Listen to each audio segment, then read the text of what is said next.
दोस्तों आइए देखते हैं प्रकाश के कुछ महत्वपूर्ण क्वेश्चंस को जो सभी प्रतियोगी परीक्षाओं के लिए बहुत ही इम्पोर्टेंट होता है।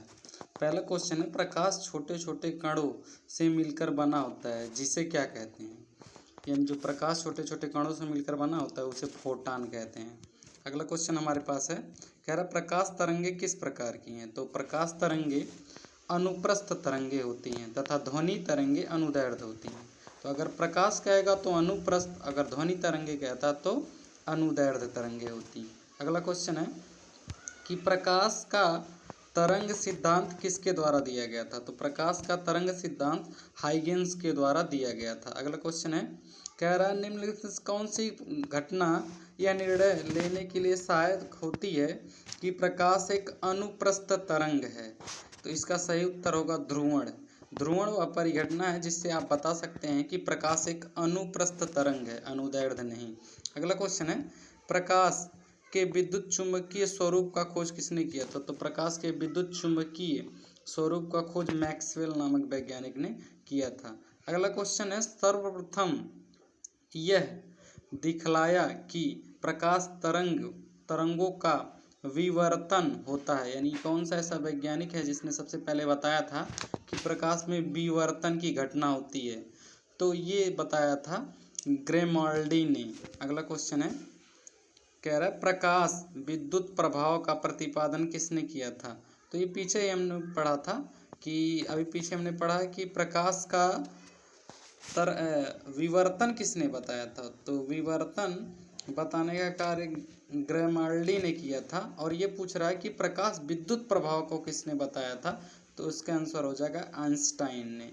और आइंस्टाइन को इसी खोज के लिए नोबेल पुरस्कार भी दिया गया था। अगला क्वेश्चन है, निम्नलिखित में से कौन सी घटना प्रकाश और ध्वनि दोनों में नहीं होती है। तो प्रकाश और ध्वनि दोनों में ध्रुवण नहीं होता है। जो ध्रुवण होता है यह सिर्फ प्रकाश में होता है और ध्वनि में नहीं होता है। और बाकी सभी घटनाएं परावर्तन ध्वनि में भी होता है, प्रकाश में भी होता है। सिर्फ ध्रुवण एक ऐसी घटना है जिसमें जो सिर्फ प्रकाश में होता है, ध्वनि में नहीं होता है। अगला क्वेश्चन हमारे पास है, कह रहा है किसी अवरोध की कोर से प्रकाश का मुड़ जाना क्या कहलाता है। तो ये विवर्तन कहलाता है। अगला क्वेश्चन हमारे पास है, कह रहा है कि निम्नलिखित में से कौन सा सिद्धांत प्रकाश के तरंग प्रकृति की पुष्टि करता है। तो यह एक व्यतिकरण का सिद्धांत है जो बताता है कि प्रकाश एक तरंग है। अगला क्वेश्चन हमारे पास है, कह रहा प्रकाश के विकिरण की प्रकृति होती है। तो प्रकाश के विकिरण की प्रकृति तरंग और कण दोनों तरह की होती है। और अभी आपने देखा है कि इसमें कह रहा है कि तरंग की प्रकृति की पुष्टि कौन करता है। तो तरंग के प्रकृति की पुष्टि करता है व्यतिकरण। और प्रकाश विद्युत चुंबकीय प्रभाव जो है यह प्रकाश के कण के प्रकृति की वर्णन करता है। तो प्रकाश में दोनों प्रकृति होती है, यह कण भी है और यह तरंग भी है। अगला क्वेश्चन है, कह रहा प्रकाश के चिकने पृष्ठ से टकराकर वापस लौट जाने की घटना को परावर्तन कहते हैं। तो इसका सही आंसर हो जाएगा बी, प्रकाश का परावर्तन।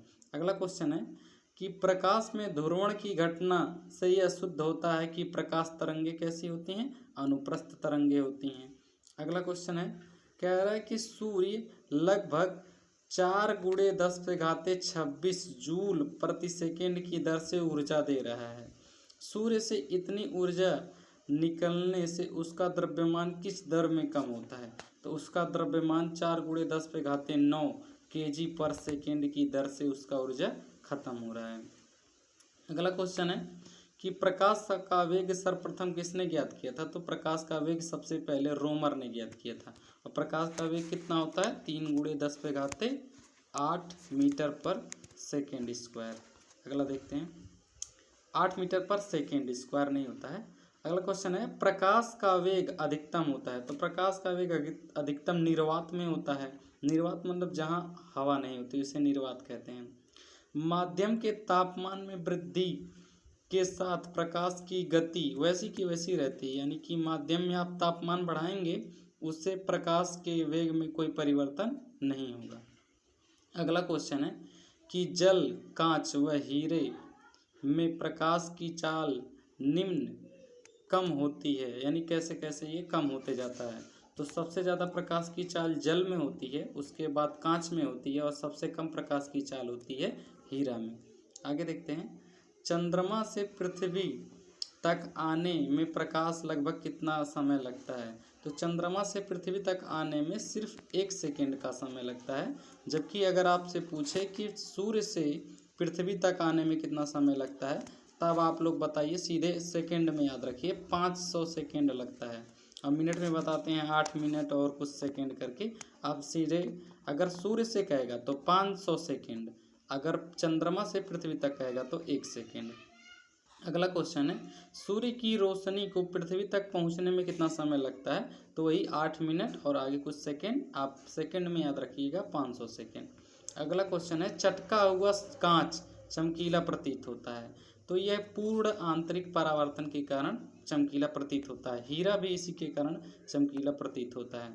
अगला क्वेश्चन है कि इंद्रधनुष तब बनते हैं जब प्रकाश क्या होता है, जब प्रकाश की किरणें वायुमंडल में वर्षा की बूंदों पर गिरती है और अपवर्तन होता है, आंतरिक परावर्तन होता है और परावर्तन, तीनों होता है। अपवर्तन होता है, आंतरिक परावर्तन होता है और एक होता है जो फैल जाती हैं प्रकाश की किरणें। आगे और है, कह रहे इंद्रधनुष में कितने रंग होते हैं। तो इंद्रधनुष में 7 रंग होते हैं। प्रकाशिकीय फाइबर किस सिद्धांत पर कार्य करता है। तो पूर्ण आंतरिक परावर्तन पे कार्य करता है। ये प्रकाशिकीय सिद्धांत का खोज भारत के ही एक वैज्ञानिक ने किया था, इनका नाम है नरेंद्र सिंह कपानी। ये जो ऑप्टिकल फाइबर अंग्रेजी में इसे बोलते हैं और ये पूर्ण आंतरिक परावर्तन की घटना पर कार्य करता है। अगला क्वेश्चन है कि संबंधित माध्य युग्म में क्रांतिक कोण से अधिक आपतन कोण का सघन से विरल माध्यम और जाने वाली प्रकाश किरण क्या करती है। तो समग्र आंतरिक परावर्तन करती है। यानी कि आप पढ़े होंगे हाई स्कूल में कि एक समय ऐसा आता है कि जब पूरा प्रकाश क्या होता है, उसी माध्यम में वापस लौट जाता है। अगला क्वेश्चन है, निम्नलिखित में कथनों पर विचार कीजिए। है कह रहे और जिसमें दीर्घ दृष्टि का एक दोष दीर्घ है, यानी दीर्घ दृष्टि दोष है, यानी दूर दृष्टि दोष है।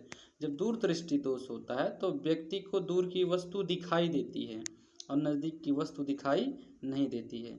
तो इसका सही आंसर क्या हो जाएगा कि व्यक्ति को दूर की वस्तु तो दिखाई देगी लेकिन नज़दीक की वस्तु दिखाई नहीं देगी। अगला क्वेश्चन है कि आँख का दूरस्थ बिंदु हटकर आँख की ओर जाता है। तो उसमें ये दोनों सही होगा कि इसमें दूसरा और तीसरा ऑप्शन दोनों होगा। जैसे दूसरा ऑप्शन इसमें से कौन सा है, दूसरा ऑप्शन में कोई वस्तु निकटतम वस्तु को स्पष्टता देख नहीं पाता है, दूर दृष्टि दोष है, तो दूर की वस्तु दिखेगी, निकट का नहीं दिखेगा, जो दूसरा हो गया। और तीसरा वाला भी सही है, आँख का निकट बिंदु सामान्य स्थिति से दूर हट जाता है। ये दोनों ऑप्शन सही है। अगला क्वेश्चन कह रहा है कि यौगिक सूक्ष्मदर्शी किसे कहते हैं। तो यौगिक सूक्ष्मदर्शी उसे कहते हैं जिसमें 2 लेंस लगे होते हैं। एक लेंस को नेत्र लेंस कहते हैं और दूसरे को नेत्रक कहते हैं। तो इसका सही आंसर होगा ऐसे सूक्ष्मदर्शी जिसमें लेंसों के 2 सेट होते हैं, एक नेत्राकार और एक नेत्रक, यानी एक से आप आँख से देखते हैं और दूसरी तरफ वस्तु को रखते हैं, ऐसे सूक्ष्मदर्शी को यौगिक सूक्ष्मदर्शी कहते हैं।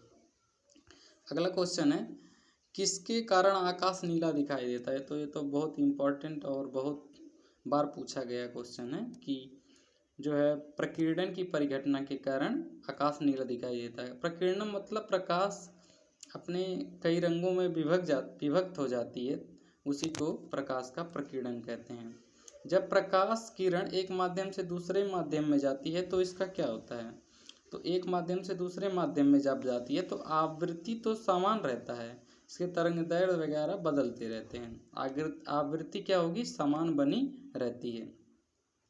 कह रहा है कि आकाश का नीला क्यों दिखाई देता। तो अभी पीछे हम लोगों ने पढ़ा कि प्रकीर्णन के कारण जो नीले रंग का प्रकीर्णन होता है यह वातावरण में सबसे अधिक होता है, जिसके कारण आकाश का रंग कैसा दिखाई देता है, नीला दिखाई देता है।